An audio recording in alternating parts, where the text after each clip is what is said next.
What's up, tech downloaders, and welcome to another one of our videos.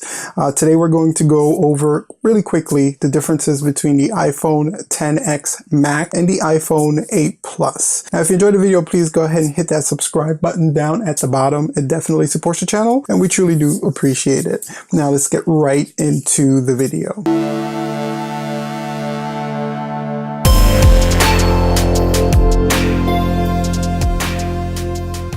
So now Apple just recently released its newest slate of iPhones. The XS Max is its elite phone. It's at the top of the game. It's the most expensive one. Now what we're going to do is compare it to its previously top of the game, most expensive one, and not the X. The iPhone X was the one that came out last year. It was Apple's first full screen display phone. That one versus the XS Max wouldn't even be a real video. Those things are basically the exact same device. The XS Max is just a little bit bigger than the iPhone X. So that's why we chose to go with the 8 Plus, because the 8 Plus does have a little bit different variant than the iPhone XS Max. Alright, so let's get started with a couple of the key differences between the two. Okay, so right off the bat, one of the main differences is going to be the design. The XS Max is an OLED display, and it is glass on glass with an aluminum middle. It is a really nice display. The screen is really fantastic. It takes really good care to display all the color gambits perfectly.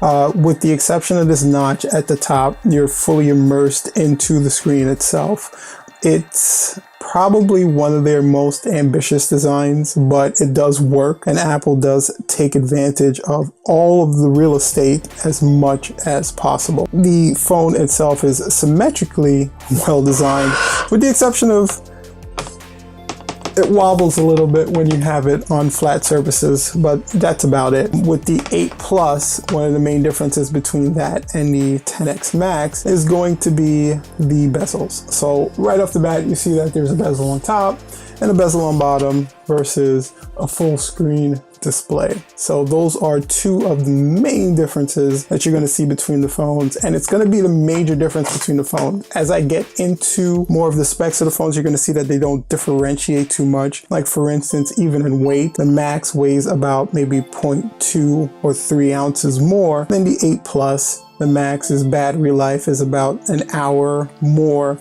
than the 8 Plus. The screen sizes are about the same. The storage options for the 8 Plus start at 64 gigabytes. The storage options for the Max start at 64 gigabytes. They both have 8 chips inside. The Max has an A12. The 8 Plus has an A11. Performance-wise, they're pretty much close to being the same. Apple tends to optimize their phones to work with iOS. It's their closed ecosystem, so they do a really good job of optimizing these phones to take full advantage of iOS, so you won't really run into a problem there. Both of them support 4K video. Both of them have digital optical zooms, 12 megapixel cameras, so you can see that the likenesses between them are really close to being the same. One of the biggest differences between the two is the price tag. The 8 Plus now you can get for about $700 and up.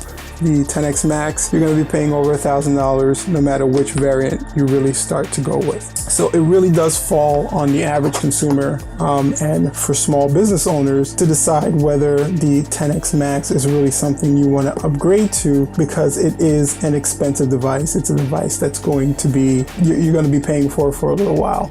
And one of the other things that I miss personally is Touch ID. So Apple fully instituted the Face ID option with the XS Max. Gone are the Touch ID options at the bottom of the phone, with the elimination of the bezels at the bottom. So you can see why they went with the full screen. They've included their True Depth front-facing camera there. What that does is it gives you the ability to unlock the phone with your face. But then all your home button options have been replaced with gestures. So in this, for instance, if you were to go to a specific screen and you want to go home, you would just press the home button. Here, if you were to go to a specific screen, you would use a gesture in order to get back to the home screen. If you wanted to multitask, you would have to swipe up, hold, and then you can get all your multitasking options that way, dismissing apps in the same exact way. It does take some getting used to, especially for people who are used to having the physical home button in order to navigate the phone properly, call upon Siri and things of that nature. The jury's really out which one's faster or which one's more accommodating. I think people will get used to it the more they use it, but it does take some getting used to off the bat, so you may want to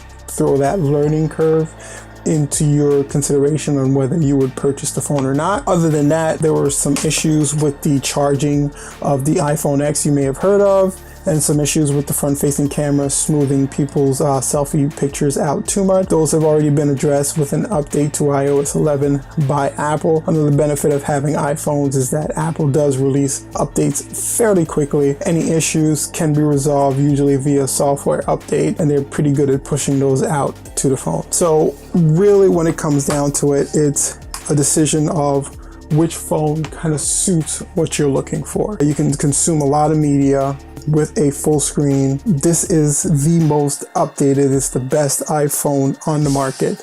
But if you're looking for a bargain, it may not be the best bargain on the market. So if bargaining factors into your decision of purchasing a phone, then the 8 Plus is probably going to be a better choice for you, because it's going to give you the iOS 12 features you're looking for. It's going to give you a great battery life, and it still has a great screen with the integration of Touch ID probably for the last time. It really does come down to how much you're willing to spend on the phone. So that's going to be our comparison between 8 Plus and the XS Max. I appreciate you checking out the video, and I also would like you to share your thoughts in the comments down below on which phone you thought is better, which one you think is better, which one you're planning to get. Are you going to shell out the $1,000+ for the XS Max, or are you just going to go ahead and grab an older 8 Plus that works perfectly and it's going to cost you a lot cheaper right out of the box, brand new? Let us know in the comments down below. Thank you guys so much for checking out the video. Please check out some of our other videos, and until next time, peace out.